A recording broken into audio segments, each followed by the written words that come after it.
My name is Inshra Jayaprakash Narayan. Today I'll be presenting a detailed analysis of Puma's brand positioning in the sportswear and athleisure market, and also will explore Puma's standing related to giants like Nike, Adidas, assessing its emotional and functional appeal, and apply some color CBBE model to break down its brand equity. I'll also share insights from primary research I conducted and wrap up with strategic recommendation Puma could adopt to strengthen consumer connection, increase brand recall and enhance long-term loyalty. So Puma has grown beyond just not just sport care. It now symbolizes boldness, cultural relevance and also creativity. But how well does this identity translate into real world brand equity and consumer loyalty? Let's see. So, this is the content where I'll be talking a brief background and brand overview of Puma, including its mission and evolution, and frame of reference, points of parity, points of difference, and I'll also be talking about brand equity and primary research insights gathered through a brief recall based survey. And also, I'll wrap up with a strategic recommendation based on analysis and research findings, and lastly, a conclusion summarizing how Puma can reposition itself more powerfully in minds of consumer. So by the end of the presentation, you will have a full picture of where Puma currently stands, what makes it unique, and what it can do to sharpen its brand edge even further. So, this is Puma brand overview where it was founded in 1948 following a split for Adidas founder. Over the decades, Puma evolved from a performance-based sport brand into a cultural powerhouse known for blending fashion, function and individuality. Today, Puma operates in over 120 countries and is best recognized for its slogan Forever Faster. This reflects its a core brand values, that is speed, courage, confidence, and determination, while still active in sports like football, motorsport, and athletics. Puma has intentionally expanded into lifestyle and also streetwear by collaborating with celebrities, etc. So these partnerships signal Puma's aim to stand out through cultural and creative relevance, moving beyond just functionality. However, despite growing visibility, Puma still trails Nike and Adidas in terms of performance, perception, and technical innovation. That is where strategic position becomes critical to elevate the brand's perceived value. So, frame of reference. Puma operates within the globe sportswear and athleisure industry, a market valued at over $350 billion and rapidly expanding due to rising fitness consciousness and lifestyle trends. Its primary competitors include Nike, Adidas, and Under Armour. Each of these brands holds a distinct position where Nike dominates the high performance market with innovation, technology, and elite athlete associations, where Adidas leads in sustainability and urban streetwear culture, where Under Armour focuses on functional athletic gear with the performance science edge. So, Puma positioning itself between performance and lifestyle, focusing more on fashion driven sportswear than an athletic dominance. That's why it competes in a core product categories like sneakers, apparel, and accessories. It stands apart through cultural relevance, expressive branding, and affordability. To compete effectively in space of Puma, must deliver two levels, that is functional parity and emotional connection. So let's see how the frame of reference target market, where Puma's core target market consists of individuals aged between 16 to 35 were primarily from urban middle income backgrounds. These consumers are digitally native, were highly engaged in social media and often express their identity through fashion. So they are drawn to brands that support individuality, inclusivity, sustainability, and also social relevance. This demographic actively follows, influences participants in streetwear culture, and expects brand to stand for something beyond product. So Puma's collaboration with high profile figures like Dua Lipa and Rihanna and its push for body positive campaigns help it connect with this progressive and style conscious audience. So, when talking about behavioral and brand knowledge, consumers in Puma's target segment demonstrate complex behavior where they shop online and physical stores, follow limited edition product drops, and stay connected through influencers and TikTok's trends and Instagram, etc. They value convenience, customization, and exclusivity. So, secondary research reveals Puma ranks in top 5 most recognized global sportswear brands, yet according to IBIS World, it falls behind in terms of being top of mind and technical performance and innovation. So, this gap highlights a key challenge where Puma is seen as a stylish and authentic, but not necessarily the go to choice for athletic credibility. So, to grow brand equity, Puma must find ways to improve top of mind recall while still leveraging its cultural aspect. So, what are points of parity? So, points of parity are the features of associations that brand must have to be considered to legitimate member of product category. These are not what makes a brand special, but that ensures consumers even consider it all. So, for Puma's key point of parity, which include product quality and performance, its gear is durable and stylish, though not perceived as high technical as Nike, but global reach. Puma operates in over 120 countries and sells through both physical and stores and online platform. When it comes to athlete and celebrity endorsement with ambassadors and some of the has credibility expected for global sportwear brands, so they need some brand ambassador for it. So sustainability and ethics, the Forever Better initiative reflects efforts to reduce environmental impact and ensure ethical sourcing. So when it comes to digital integration, this strong presence on mobile apps, e-commerce platform and social media, Puma delivers an expected level of tech-savvy brand engagement. While these point of parity allow Puma to compete, they do not help it lead. To do that, it needs meaningful emotional differentiation that's where point of difference comes in. So let's take a look about point of parity secondary research, where to validate Puma's points of parity we turn to secondary research by using some of the references. So that is Statista and IBIS World, which I used for this. Firstly, Puma ranks consistently among the top 5 globally recognized sportswear brands, showing strong awareness across Europe, North America, and Asia, where Puma competes in nearly all major categories such as sneakers, performance apparel, and lifestyle wear, much like Nike and Adidas.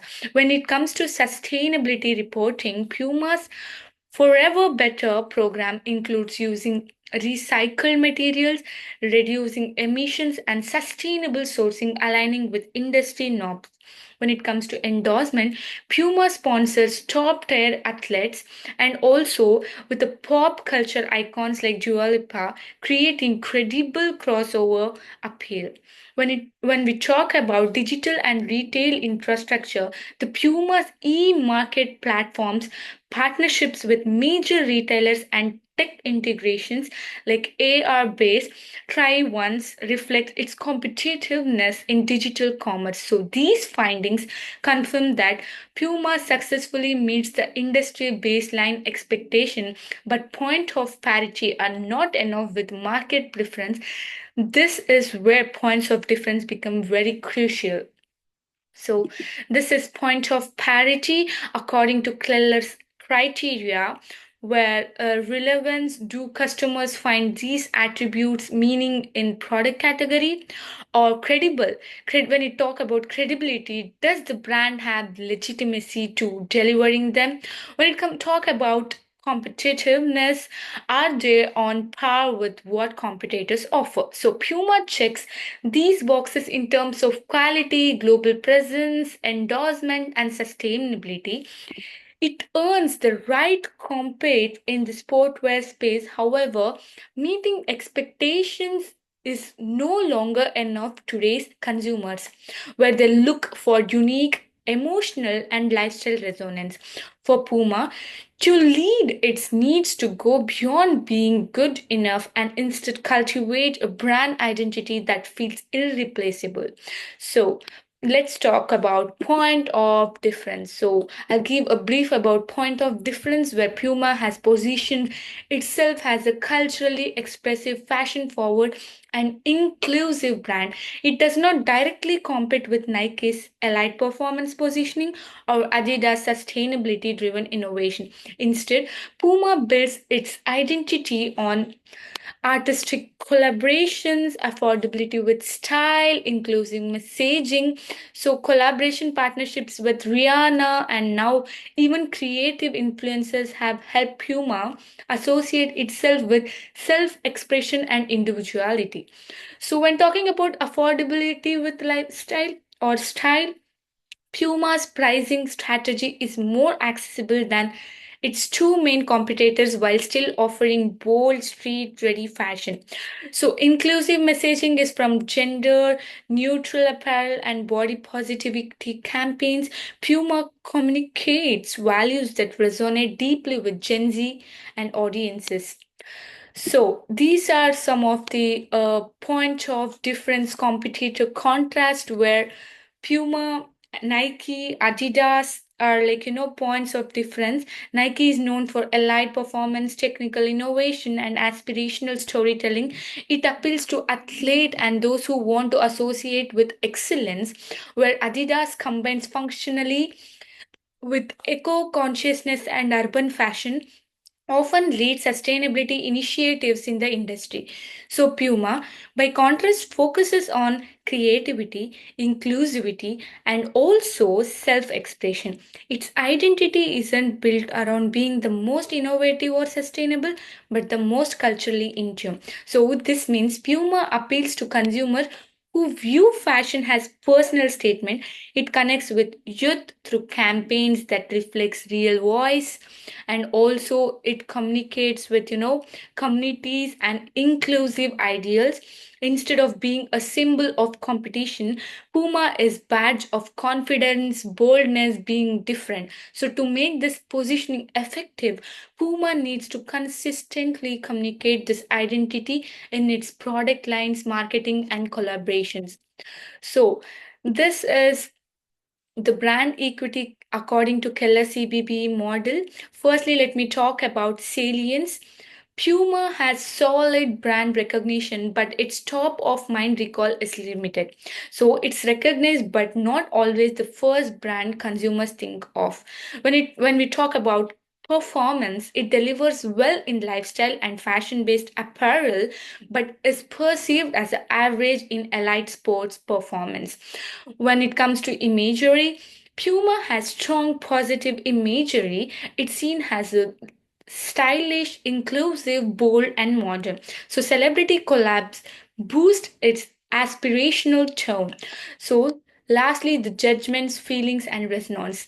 Judgments, where consumers generally judge Puma as affordable, creative and expressive. When it talk about feelings, Puma evokes like feelings of empowerment, fun, and identity. When it comes to resonance, there is where room to grow. Puma has many fans but lacks to deep loyal community like Nike Athletic, following with Adidas Sustainability Tribe. So this is one of the research where I made primary research to understand how Puma perform in real world recall. I conducted a simple with insightful primary research activity. I asked five university peers a straightforward question: When you think of sportswear brands, which one comes to mind first? So, for this question is designed to state brand salience, the ability of brand to pop into consumers' mind unprompted. While small in scale, this type of qualitative research provides useful directional insight into how present Puma is consumer memory, and also especially compared to dominant players like Adidas and like Nike.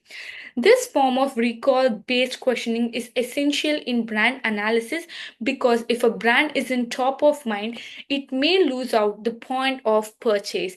So, regardless of product or quality, let's take a look of participant responses. So, first three participants responded with Nike as a top of mind sportwear, and the second one was Adidas, where only one person chose, and the last one was Puma, again the one participant. These results align with what secondary data has suggested. Puma has recognition but lacks dominant mental availability. While it is known and liked, it is not the first brand that comes to mind in the sportwear category for most consumers. This means Puma salience is underdeveloped, which is one of the key building blocks in Keller CBBE model. To improve this, Puma must boost top of mind exposure through stronger storytelling, consistent brand messages, and integrated marketing campaigns that keep it present in everyday cultural conversation.